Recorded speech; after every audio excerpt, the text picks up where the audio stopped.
envision your child's future? Like when you close your eyes, what do you envision for your child? Or does it just start creating nightmares for you? Welcome and thank you for being with us here on Parenting Special Needs Live. I'm Shantae. And I know for many of us, when we close our eyes, that is when nervousness, anxiety, uncertainty, and stress begin. And kind of that's when the nightmares, can begin. And I think, or Dr. Raj Dasupta, sleep expert and assistant professor of the clinical medicine at Keck School of Medicine and USC, explains nightmares this way. He says, nightmares are unsettling dreams, usually associated with feelings of anxiety or fear. They can occur anytime you're asleep, falling asleep, or even waking up. But did you all know that you can dismantle anxiety, anxious feelings, or even panic by creating a plan?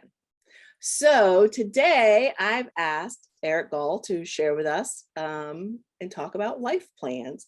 And Eric, I'm going to read his resume, is a family coach and the founder of Empowering Ability, and an educational platform for families with loved ones with developmental disabilities. He has coached and developed plans for over 500 families, including, and most importantly, his own.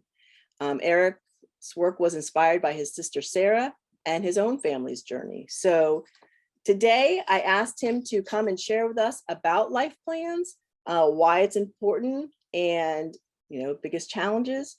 So with that, I ask you to help me in welcoming Eric to the show. So please welcome Eric. Woo! Hey, Shantae, thank you so much for having me.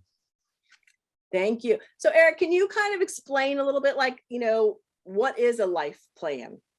Yeah, for sure. So to try and simplify it a little bit, a life plan is thinking about what is the vision a person has for their life. And when I work with families, we try and make it a little bit more tangible, because we're trying to think like, well, into the future, like, what does that mean? Like, it could be 10 years, 20 years. It starts to get pretty hard to imagine what our life would look like that far out. So when I'm working with families and building that life plan, we're thinking about a 5-year vision, because it just feels a little bit more tangible, right? We can kind of think 5 years out in the future. So we're thinking about what could be possible in our life. What do we want in our life? What would an awesome ordinary life, and I'll talk maybe a little bit more about that in a bit, but what would an awesome ordinary life look like with our loved one, and supporting our loved one to do some of that visioning, because it's kind of like, it can be a little bit abstract to kind of do that sort of thinking, which can be difficult for anyone, but it can be really difficult if you have a developmental disability. So creating that 5-year vision, but then also, what's our plan to get there? And then once we have our plan, okay, let's break that down even further. Well, what are our goals over the next year? What goals can we set to set that plan into action to move towards that vision? And then we can break that down even further into thinking about, well, what are our action steps? So what, over the next 3 months, if we break it down, even those goals and even smaller steps, what steps can we take to move into those goals, which achieve the plan, which help us move into the vision? So that's how I help families think about life planning and actually set them into action. So let me ask you on that, because kind of for people that may be just tuning in and watching and don't really understand life plans. So that would be more for like maybe helping them move out, maybe get a job. Like, what does the life plan encompass? Just a little bit, because not everybody may be familiar with it. For sure. Yeah. So it's thinking about the different core areas in a person's life. So the areas that I support families to building a life plan around are capability. And as families, we often call that independence, right? So thinking about capability, independence, thinking about relationships. And relationships are really fundamental for all of us. But a big fear that we have as families is, especially parents, caregivers, of who's going to be there for my loved one when I can't be, right? So really strategically thinking about how can we be intentional about relationships, so other trusting, loving relationships are there for our loved one when we can't be. And then thinking about contribution. How can, how does our loved one want to contribute in society? And that can be employment, it can be volunteering, it can be through hobbies, other things in ordinary places in the community. And then home, as you mentioned, right? So what would the best home look like for our loved one? I think many families today recognize that a group home is not where they want their loved one with a developmental disability to be living. So it's thinking about, well, how do we think about home and how do we start to create that? Support, and so thinking about what's the right supports for our loved one, how do we start to put those in place? And then we have, once we do all that work, it's like, okay, what does the financial picture look like? And then lastly, I help families think about awesomeness. So that could be all the other areas that are important in your loved one's life. So spirituality, culture, fun, adventure, love, all that good stuff. Wow. So why do you think a life plan is important? Yeah, well, I think it's really important for that one question that we have as family members and caregivers, right? Is, well, when I'm not here, what happens with my loved one, right? Because often our lives are so linked with our loved one's life. So there's that fear, there's that worry. So that's a part of it. And when we start creating that life plan and planning, that worry starts to fade away, because we can now see the possibilities for our loved one, and we can see the support that they would have and they will have in their life, and we're taking action towards it. So that anxiety starts to dissipate, is what I see with the families. But even more important than that, or equally important, is our loved one having a fulfilling life. If we're not intentional about supporting our loved one to create that awesome ordinary life. So it's just having, what I mean by awesome ordinary life is having the opportunity to experience the ordinary good things that everybody else experiences.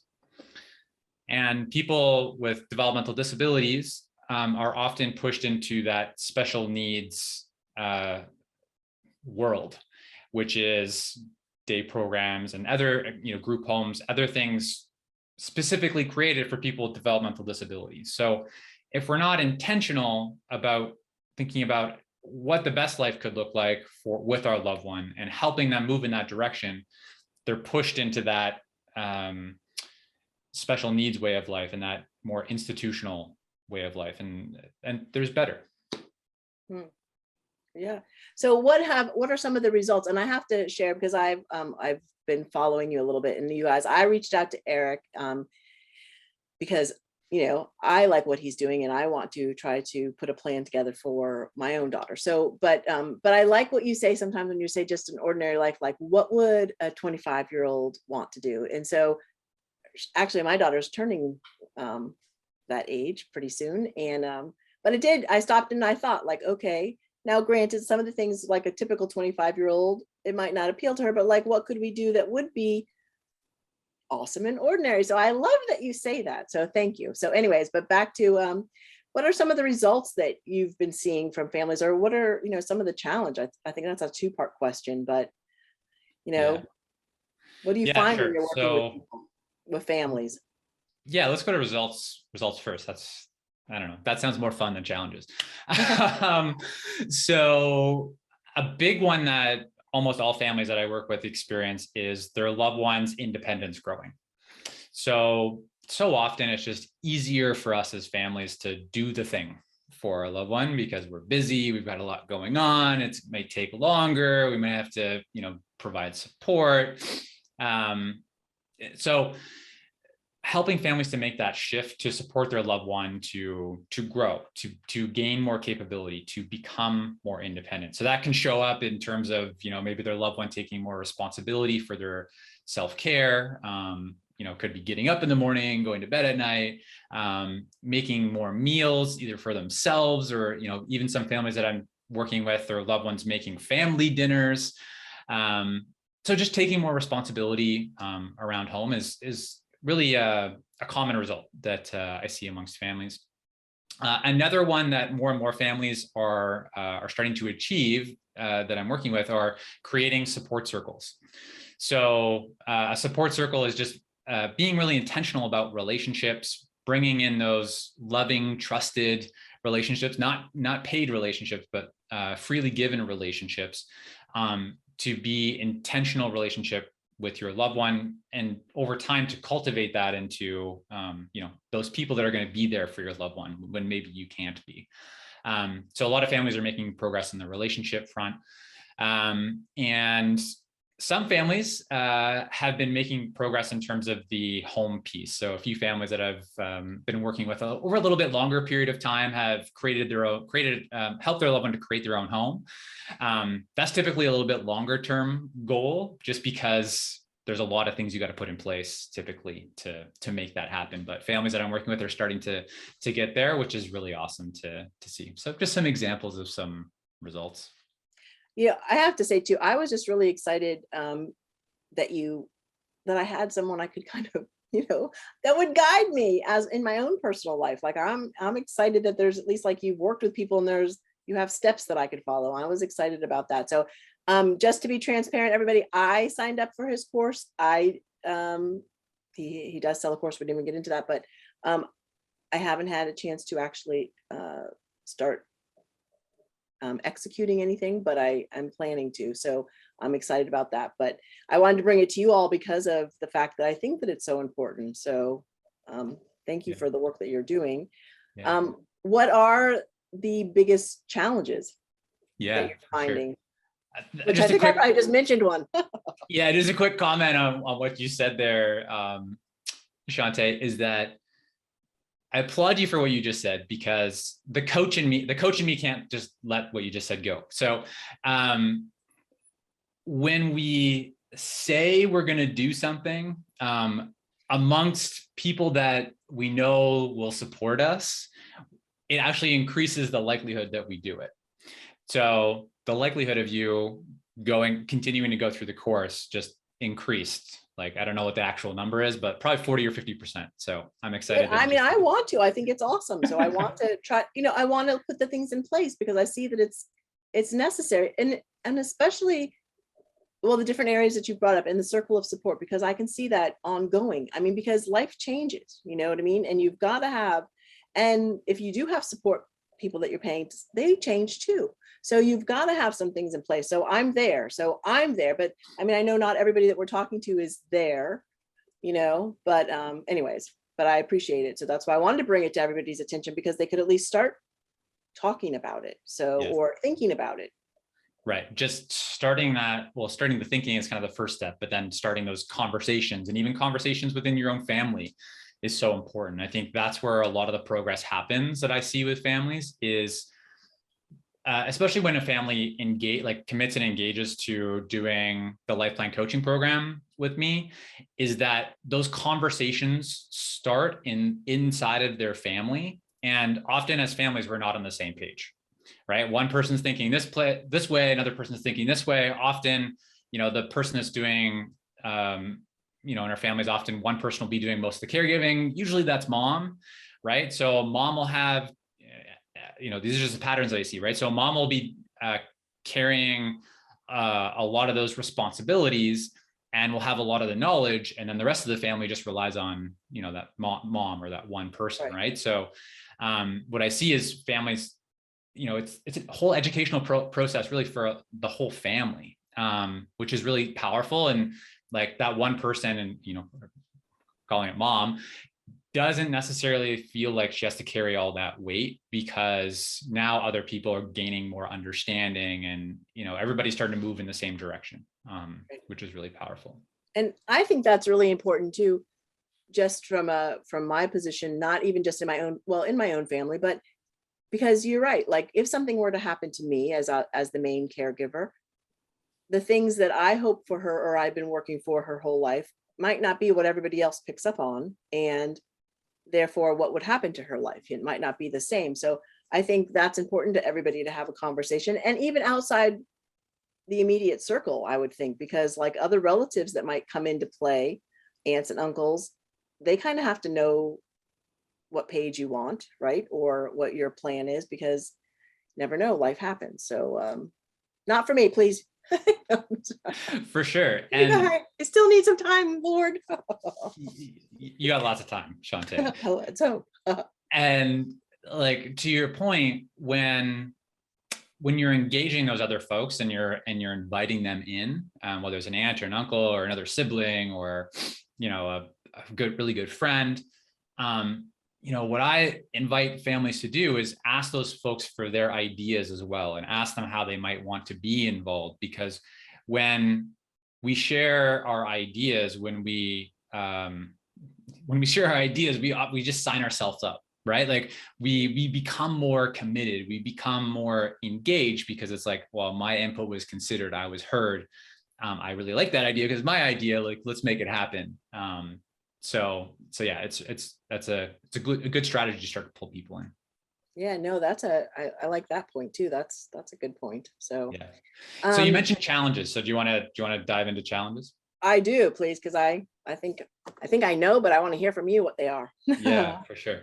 And the other quick thing is on results. The other one that I just wanted to mention is many folks have moved towards paid employment, even when families believe paid employment wasn't possible for their loved one. There's many families that I work with where their loved one is now in a paid job, which has been pretty cool. Oh, that's awesome. Yeah. So that's really cool to see. So challenges. So the fear that I have, and what I see families that have created life plans in the past, what has happened is that they just gather dust. So you go through this process of creating this, you know, vision and plan, and, you know, you're excited. Then at the end of that process, you know, you have a life plan maybe written down, or it's on a file somewhere on your computer, or it sits on your bookshelf and it gathers dust, or it doesn't see the light of day. That's not good, right? Like, because nothing's going to come of it. So I think it's important for us to understand like why that might happen. So there's a few reasons. The first reason is what I call emotional readiness. And I learned this from a family that actually that went through the course with me. Kim Fox is her name, that shared this with me. So the terminology emotional readiness, I talk about it as as inner work. So as caregivers, as family members, we have perceptions of our loved one that we place on them. We also have fears about our loved one because of their maybe additional vulnerabilities. And we all have vulnerabilities as humans. People with developmental disabilities might have, be vulnerable in specific ways, or more vulnerable in specific ways. But, you know, there's often fear around strangers. There's fear around, because of potential vulnerabilities there. There's fears around, and that, you know, be in community, it might be being left alone, or, you know, in their own home, or it could be around cooking, those sorts of things, like knives or stoves, right? So there's lots of different things, but those fears throw up barriers and walls for our loved one. And we're just like, nope, our loved one can't do that. And that stops us, right? We stop our loved one in those instances. And a lot of the time we don't recognize when those are coming up, and those barriers are coming up, those fears are coming up, and how it blocks our loved one's growth and their life opportunities. So one thing that I really work with families is to become aware of what those are, and then to think through, how can we put preventative measures in place, or how can we safeguard those vulnerabilities so that we can manage the risk that our loved one might be being exposed to in specific situations. So doing that work is super powerful, because it starts to open the door of what's possible. So that's one challenge that's wow. Yeah, I can imagine. That's a big one though. It is. And it's hard work, right? Like, it isn't easy. And I am super grateful that families open up to do that work with me. And I think the other powerful thing, Shantae, that I've noticed to get past this barrier and to do this work for families is to do it in a supportive community, because it is really hard to do alone. But if you hear another, you know, mom or dad or caregiver talking about, this is the fear that I have, and this is how I want to show up differently, it's like, oh, well, maybe I could do that too. Right. Right. Or it's like, oh, I actually have that fear as well. I've never thought about that before, but that's definitely true for me. And maybe I need to show up differently. And I know that's true only because I feel it the same way, because like I missed the last, like I signed up and I wasn't able to finish everything. So I'm moving forward into the next one. But I thought about that too. I'm like, oh, well, I could just do all the courses by myself. But I thought, I really want to hear what the other families are saying, because maybe they're doing something that I might be able to incorporate. So I do hear that, because that was one thing, like I wanted to go back in and listen to some of the live whatever things. So I think that's great that you do that you have the, what are they called, that where you can go in and kind of like listen, live sessions where you can Yeah. question and answer? So the Lifeplan coaching program, it's a combination of video lessons that give you kind of the core learning and help you build your plan. And then I supplement that, or I join that up with live calls. So within those live calls, there's workshops that we do together, where we do some of that. One of the workshops is around emotional readiness. So we do a full workshop together as a group of families around emotional readiness. And then we've got coaching calls and Q&A calls, all that good stuff that support families. So now since we've kind of mentioned the workshops, so you guys, thank you. I didn't really plan on mentioning all of this, but like, Eric, go ahead and explain a little bit, like, do you have workshops throughout the year? Like, how often do you open up? Because I mean, you're one guy. I'm sure there's a lot of families that could use your services. Yeah, for sure. Your coaching. I appreciate that. Yeah. So the course is called the Lifeplan coaching program, and I run it typically twice a year, and I do it in 2 cohorts. So we kind of all start together as a group of families, and we all finish together we might not all finish at the same time, but we're going through the process at the same time. It takes a family longer than the course runs for. And this course typically runs for 10 to 12 weeks. But if it takes a family longer than that, that's cool too. So typically it's February and October timeframes is when I open registration for it. And the way that I do that is I introduce families to these ideas and to start their life plan with a free workshop. So I call that the Lifeplan workshop. It's completely free. It's a 2-part workshop with a lot of free stuff in there, which is really helpful to get families started. So yeah, I think maybe we can include a link below, Shante, so families can see when those workshops are happening. Right.